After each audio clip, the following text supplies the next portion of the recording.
When she approached me about doing the illustrations for the cryptid guidebook, she was complying. I let her know up front that I was no Rembrandt. My style was simple, and while I could draw animals easily enough, I had trouble drawing human beings. Part of my unique style was to give people short snouts as opposed to noses or mouths. After she assured me that it wouldn't be an issue since most of the humanoid cryptids were described as being ape-like, I agreed to the commission. Each workday morning, I brought my art supplies to her studio, took my seat at the large desk, and began the day's work. With each entry, I would read or summarize the description she had written, ask her if she had any additional instructions on how she wanted the described cryptid to look, draw an image based on the information provided, show her the draft, and color the image upon her approval. I looked forward to each day. It was fun and challenging work, and my benefactor was a pleasant lady to work for. The only unusual incident occurred while I was illustrating the chapter on North American cryptids.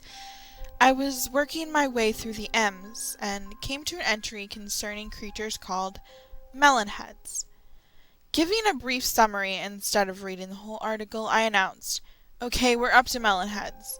They're legendary beings and urban legends in parts of Michigan, Ohio, and Connecticut, generally described as small humanoids with bulbous heads, also known as wobbleheads.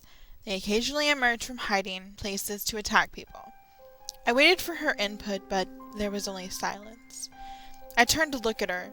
She was staring ahead with a somewhat frightened look on her face, as if some horrible image had been brought to mind. This concerned me because she hadn't had a reaction like that so far, no matter how horrible the cryptid or its activities were said to be.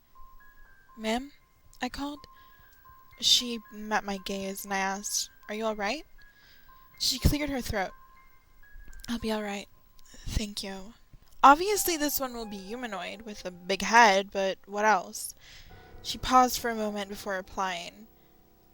"Make it look like a lost child. Like a waif." I was surprised by the request, but I got to work.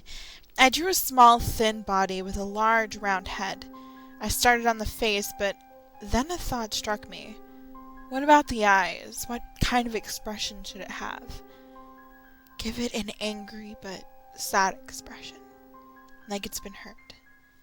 I finished the cryptid's face, added some tufts of hair on its head, and clothed it in a pair of ragged shorts. When I showed her the draft, she stared at it fearfully for a moment before softly telling me to go ahead and color it. I gave the melon head's pale skin, and after coloring in its other features, I handed the page over to her. This time she sat for several seconds staring at my simple illustration in fright. She shuddered as she handed it back to me. "That's good." She cleared her throat again. "It's past noon. Why don't we break for lunch? You can get something from out if you'd like." "Sounds good to me." She rose from her chair and exited the room. I reread the entry before leaving the studio. I couldn't see why this cryptid would have such an effect on her, and I realized that there must be something that had been omitted. Since there was a few restaurants close to the local library, I decided to do some investigating during my lunch break. Within 15 minutes, I was sitting at a library computer.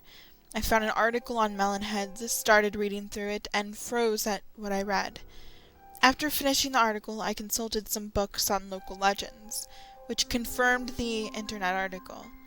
According to most stories, the melon heads were once children with hydrocephalus. They were wards of either an orphanage or an asylum, but instead of receiving proper treatment and care, they were subjected to cruel experiments by an evil doctor. After suffering both physical and emotional abuse, they killed the doctor, escaped into the woods, and became feral mutants who engaged in cannibalism and inbreeding. With my vivid imagination, horrifying images sprang into my mind. I felt a shudder go through me as I replaced the books. As I reflected on what I had just learned, I understood why someone would be creeped out by the story of the melon heads. Then a chilling question entered my mind. This was one of the areas in which melon heads were said to have been sighted. What exactly had my benefactor seen, or what had she experienced, to make her frightened at the mere mention of their name?